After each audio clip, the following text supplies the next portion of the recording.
Bonjour à tous, bienvenue sur le tutoriel numéro 6, le module Suivi pédagogique.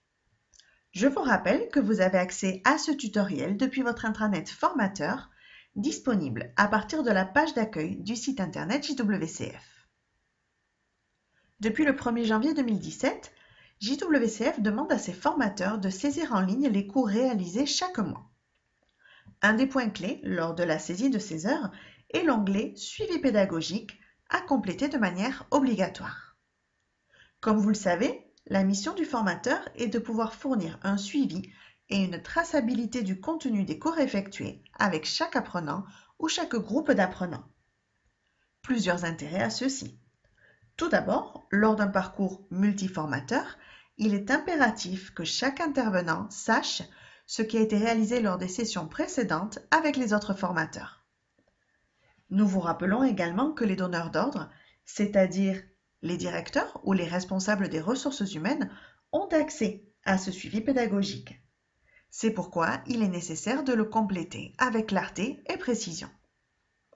Face à tous ces arguments, JWCF a souhaité mettre en place un tutoriel pour vous rappeler les éléments clés à intégrer dans ce suivi.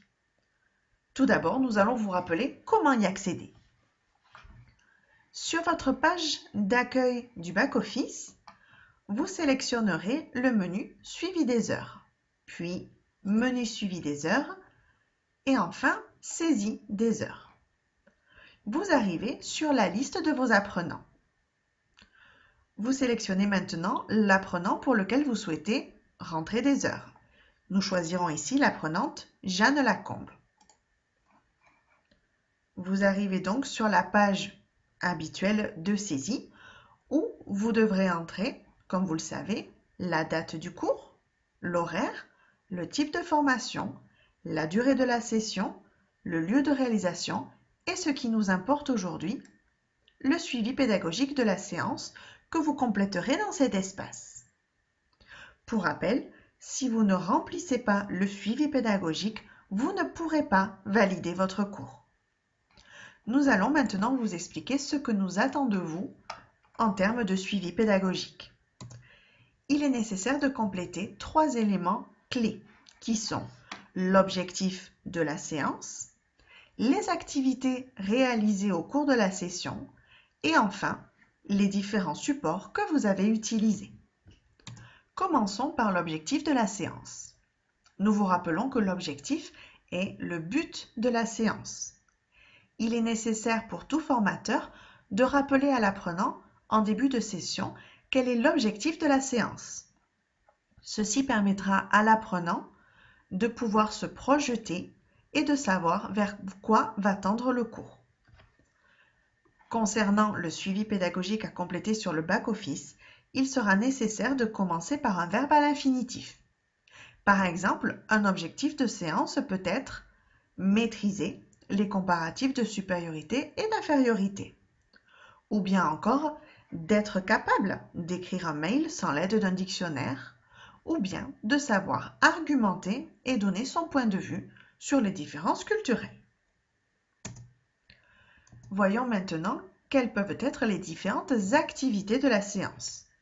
Nous vous rappelons qu'une activité est le moyen que vous, formateur, vous utilisez pour permettre à l'apprenant d'atteindre son objectif. Les activités peuvent être de différents types. Tout d'abord, des échanges oraux dynamiques, savoir comparer des modes de travail par exemple. Ou bien encore de la mise en pratique avec l'écriture de mails, des corrections, l'intégration de nouveaux vocabulaires. Ou encore des jeux de rôle où l'on va travailler le développement d'arguments, d'expressions de point de vue et travailler sur des expressions idiomatiques. Pour rappel, il est important de varier les activités lors des différentes séances afin de permettre aux apprenants de travailler sur la compréhension orale, la compréhension écrite, l'expression orale et l'expression écrite. Voyons maintenant les différents types de supports que vous pouvez utiliser. Tout d'abord, des supports de source Internet. Dans ce cas présent, il vous faudra noter l'adresse URL du site que vous avez utilisé. Si vous utilisez des ressources papier, il faudra noter le titre de l'ouvrage, le nom de l'auteur et le numéro de page, le cas échéant.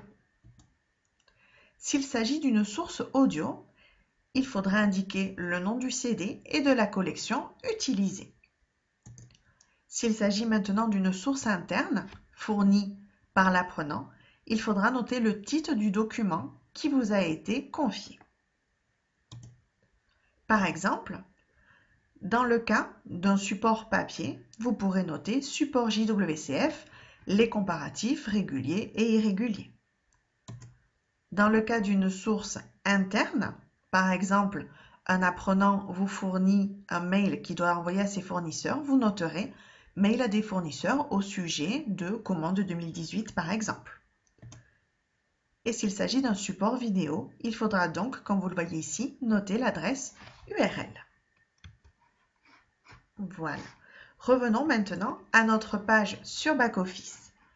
Donc, dans le menu suivi pédagogique, il vous faudra noter, comme nous venons de le voir, les objectifs de la séance, également les activités réalisées et les supports utilisés.